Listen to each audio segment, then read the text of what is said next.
Module 3. The Court System. The Court System.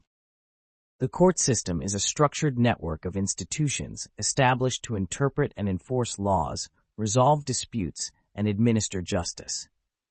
It serves as the backbone of the legal system in any society, ensuring that individuals and entities are held accountable for their actions while protecting the rights and freedoms of its citizens.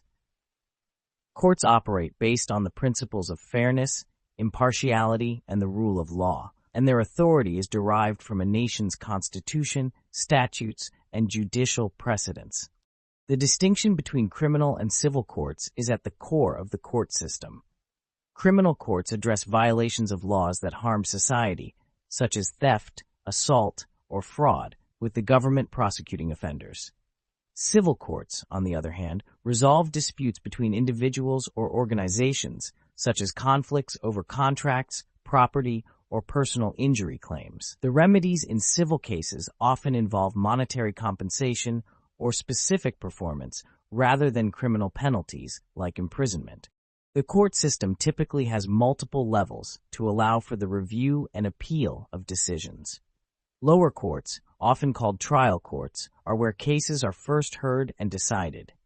These courts evaluate evidence, listen to testimonies, and render judgments or verdicts.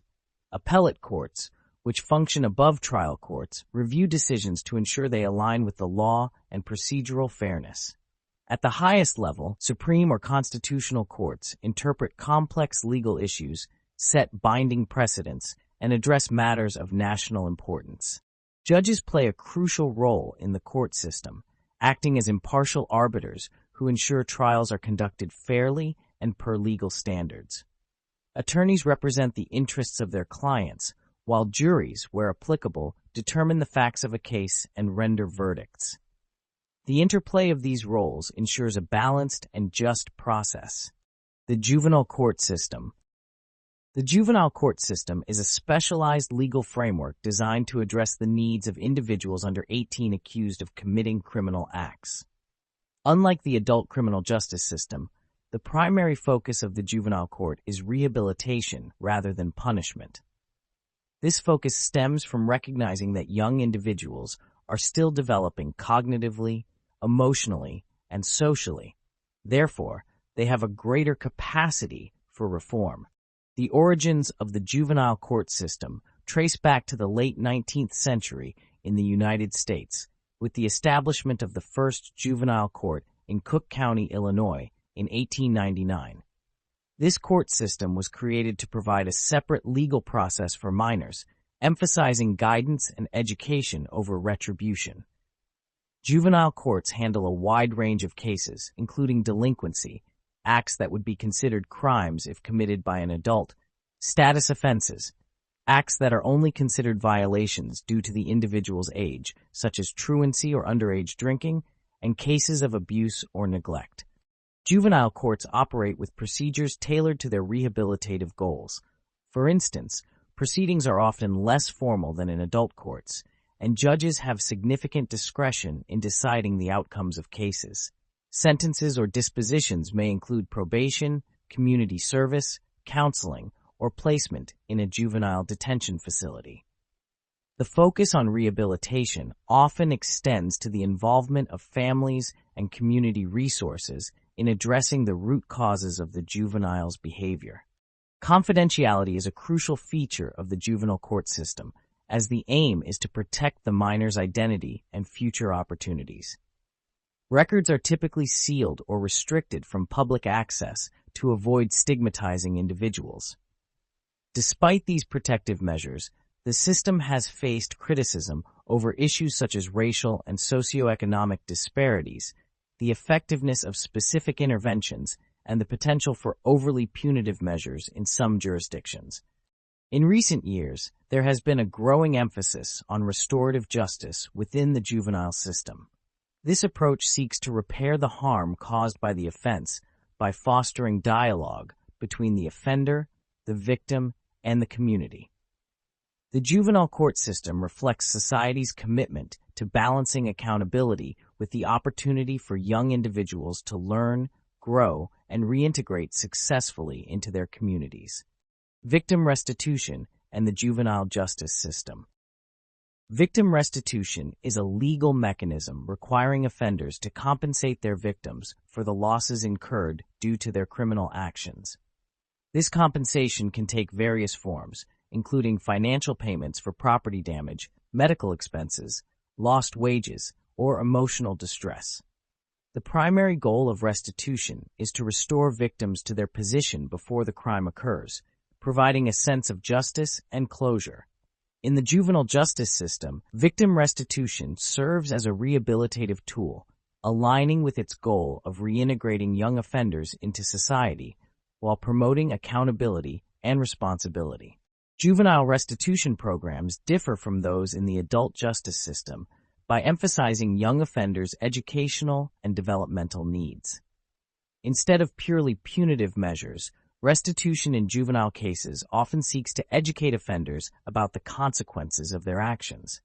Juveniles may engage in community service, repair damaged property, or participate in restorative justice programs that directly communicate with victims.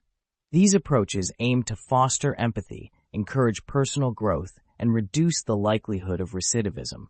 Restitution also benefits victims by offering a tangible acknowledgement of harm and an avenue for resolution. It enhances victim satisfaction with the justice process while reinforcing societal accountability norms. Restitution can bridge the gap between punishment and rehabilitation in juvenile cases, creating opportunities for offenders to learn from their mistakes and rebuild community trust. This therapeutic focus reflects the juvenile justice system's commitment to balancing the needs of victims with the long-term well-being of young offenders. Preponderance of the evidence in the juvenile justice system. The preponderance of the evidence is a standard of proof commonly used in civil cases and some aspects of the juvenile justice system. It requires that the evidence presented by one side be more convincing and probable than that of the opposing side. In practical terms, this standard means that something is more likely true than not. Unlike the beyond a reasonable doubt standard used in criminal proceedings, preponderance of the evidence requires a lower burden of proof, typically quantified as anything over 50% certainty. In the juvenile justice system, preponderance of the evidence is often applied in hearings that address issues outside of delinquency or criminal guilt. For example, it may be used in child custody disputes, determining whether a juvenile needs services or resolving claims about neglect or abuse. This standard acknowledges the need for decisions prioritizing the child's best interests without the more stringent evidentiary threshold required in criminal proceedings. This lower burden of proof aligns with the juvenile justice system's rehabilitative and protective goals, which focus on fostering development, addressing behavioral concerns, and ensuring the child's safety rather than solely on punishment.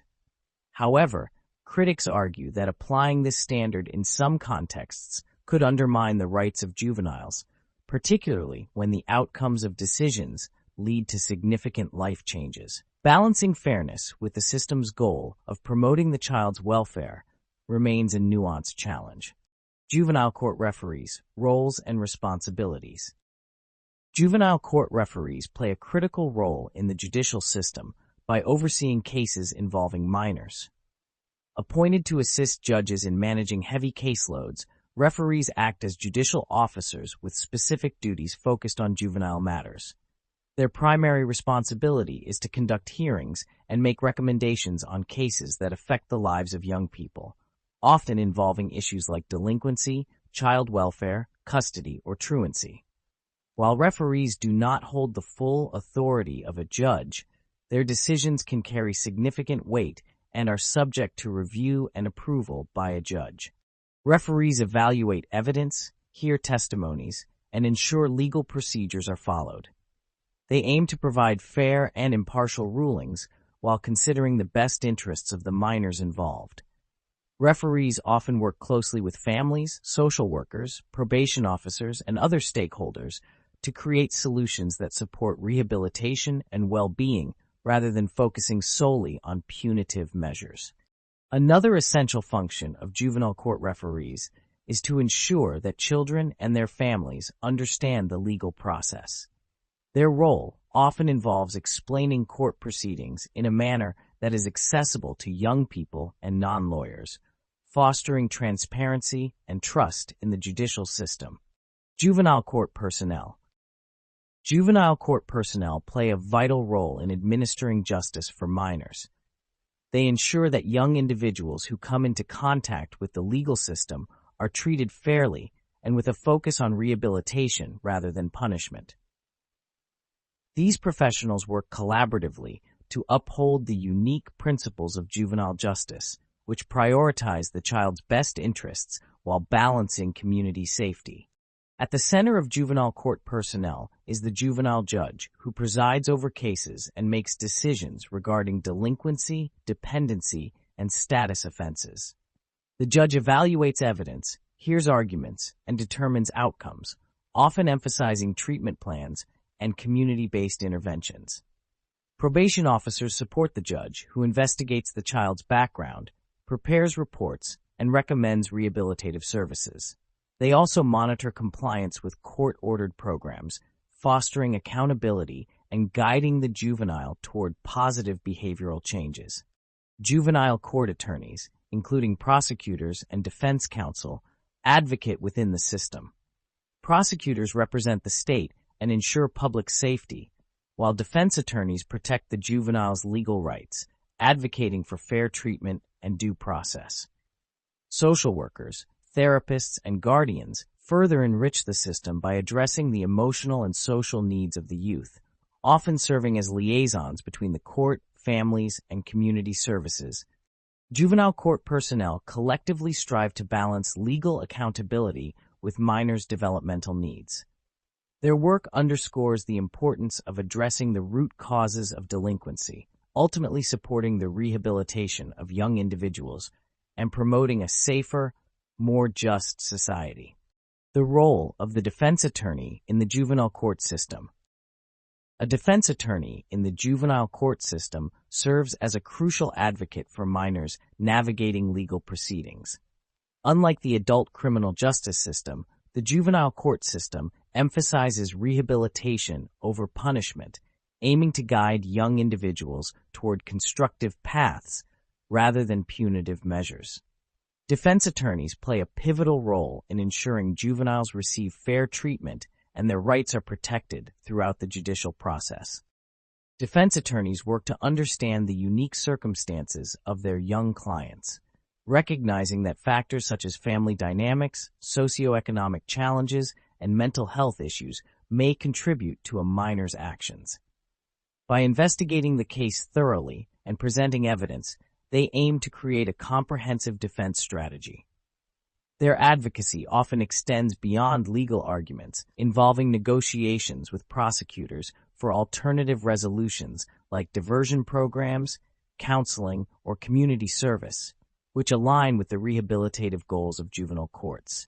In addition to representing the minor in court, defense attorneys educate their clients and their families about the legal process, potential consequences, and compliance with court orders. They serve as both legal counsel and a source of guidance, recognizing the developmental differences of juveniles and the need for age-appropriate communication. The charging petition, definition and purpose. A charging petition is a formal document filed within the juvenile justice system to initiate legal proceedings against a minor accused of committing a delinquent act.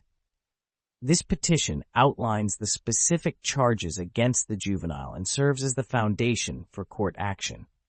Unlike the adult criminal system, which relies on criminal complaints or indictments, the charging petition reflects the unique focus of the juvenile system on rehabilitation rather than punishment. The charging petition typically includes the juvenile's name, age, and details of the alleged offense. It also identifies the applicable laws or statutes the minor is accused of violating. A prosecutor or other authorized legal authority often prepares the document following an investigation. The petition's goal is to provide sufficient information for the court to assess whether there is probable cause to proceed with the case. The purpose of a charging petition extends beyond establishing allegations. It ensures that the juvenile's legal rights are upheld by providing notice of the charges and an opportunity to respond. The petition sets the stage for determining appropriate interventions, including diversion programs, probation, or other measures designed to address the underlying causes of delinquent behavior. The role of the probation officer in the juvenile court system. A probation officer plays a critical role in the juvenile court system, bridging the legal system, the youth under its jurisdiction, and their communities. Probation officers monitor, guide, and support young individuals adjudicated delinquent or at risk of criminal behavior. Their work is centered around rehabilitation, with the primary aim of helping juveniles avoid future legal troubles and encouraging their development into responsible members of society.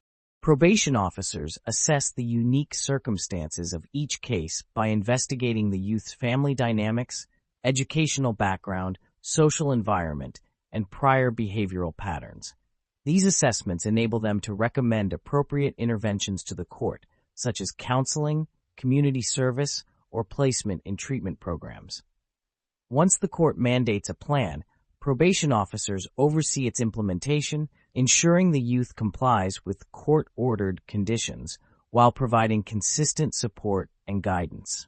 In addition to their monitoring duties, probation officers act as advocates for juveniles, working to connect them with resources such as educational opportunities, vocational training, or mental health services. They maintain regular contact with families, schools, and service providers, fostering a collaborative approach to the youth's rehabilitation.